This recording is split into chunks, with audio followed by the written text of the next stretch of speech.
ఏదైనా చొక్కా కొనుక్కుంటే మాత్రం అదెంతో చెప్పు, అదెంతో చెప్పు, అదెంతో చెప్పు. అది ఎంత ఉండదు, 350, 400 ఉంటుంది. కానీ నీ మొహానికి ఈ చొక్కా అవసరం అంటారు. 350 అన్నా ఈ మాట అంటారు. ఇక 3 ఏళ్ళు అంటే ఏం లేదు, ఇక మొహం అసలు మొహమే ఉండదు. ఇక అటు సరాలు అయితే మొత్తుకుంటాయి కాయాలా అప్పుడు. ఇక 300 రూపాయల చొక్కాకి గుండీలే ఉండవు. ఇక మనకేంటే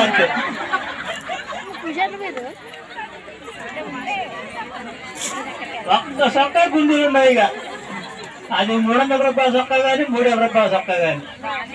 నేనైతే 300 రూపాయల చొక్కా కొనుక్కుంటా అమ్మా. 3 చొక్క కొనుక్కుంటే మాత్రం 2 రోజులకు సించుతుంది. వచ్చిన మాట్లాడదా తెలుసా ఇల్లు ఇందాక చెప్పిన లక్ష్మీసారి పెడతారని ఇల్లు ఎందుకు వెళ్తుందో చెప్తా చూడు. ఇప్పుడు అందరికి గుడ్ ఈవినింగ్ అండి.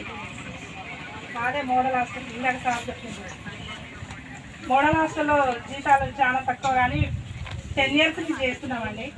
10 years నుంచి చేస్తున్నాం. 7,800 రూపాయలు మా శాలరీ.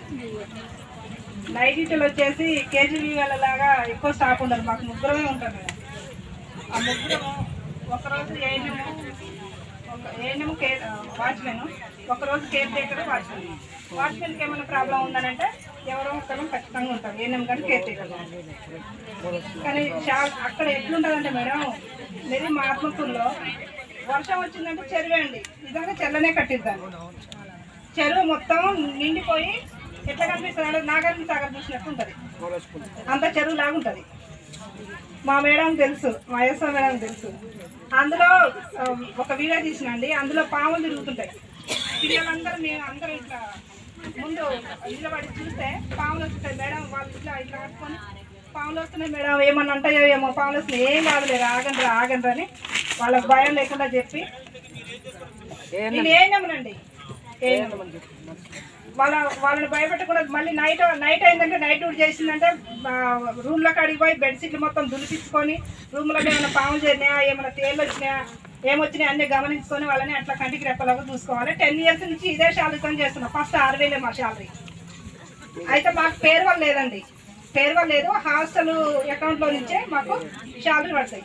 ఆ శాలరీ 8 నెలలకు ఒకసారి, అవి ఒకేసారి 8 నెలలు పడవండి, మళ్ళీ ఒక 1 month పడతాయి. ఇప్పుడు మాకు సెప్టెంబర్ నుంచి రావాలి. September, October, November 3 months. ఈ నెల అయిపోయిందంటే 4 months.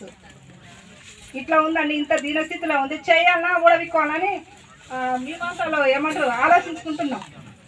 కానీ వెళ్ళిపోతే మళ్ళీ ఒకవేళ మిగిలిన రెగ్యులరైజ్ అయితే మేము బాధపడాల్సి వస్తుందని చేస్తున్నాం.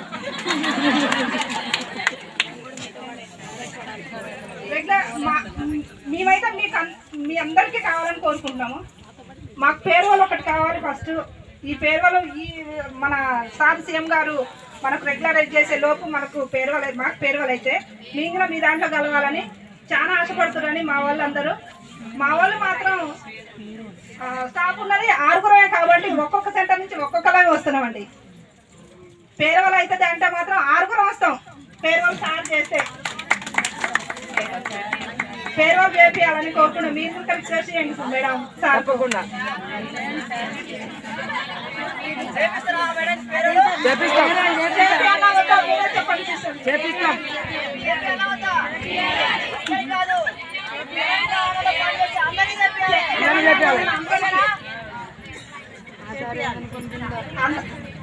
అందరికి పేరువల్ రావాలని ఇన్ఛార్జులు ఒకటి మేడం. మేము స్టార్టింగ్ లో చిన్న ఎక్స్పీరియన్స్ చెప్తున్నాం. మేము అక్కడ డ్యూటీ చేసే పరిస్థితులు ఎట్లుంటాయో చెప్తున్నాం మేడం.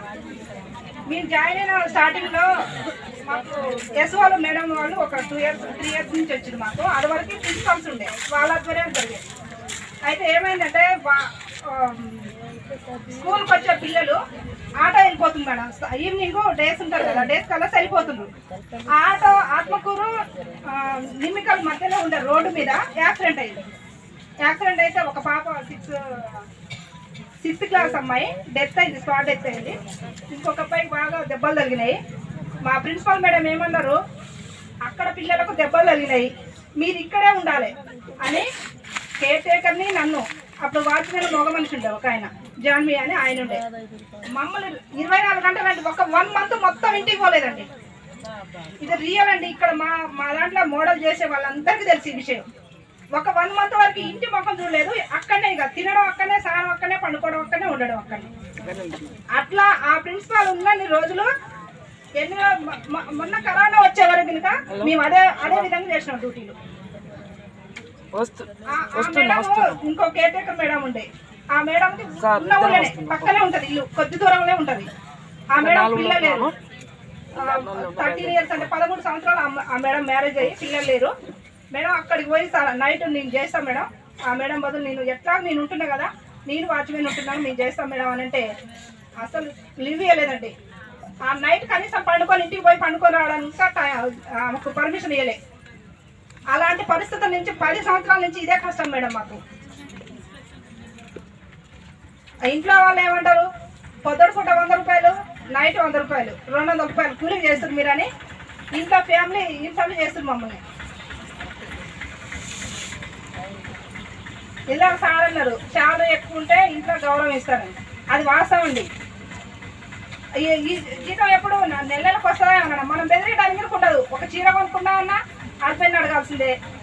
ఆయన నేను ఇంత వేస్తున్నా, నువ్వు తీసుకొచ్చిన శాలరీ నేను ఒక్కరోజు సంపాదన అంత లేదు అంటారు మా సార్. ఫేర్వెల్ కావాలని కోరుకుంటున్నామండి. థ్యాంక్ యూ అండి.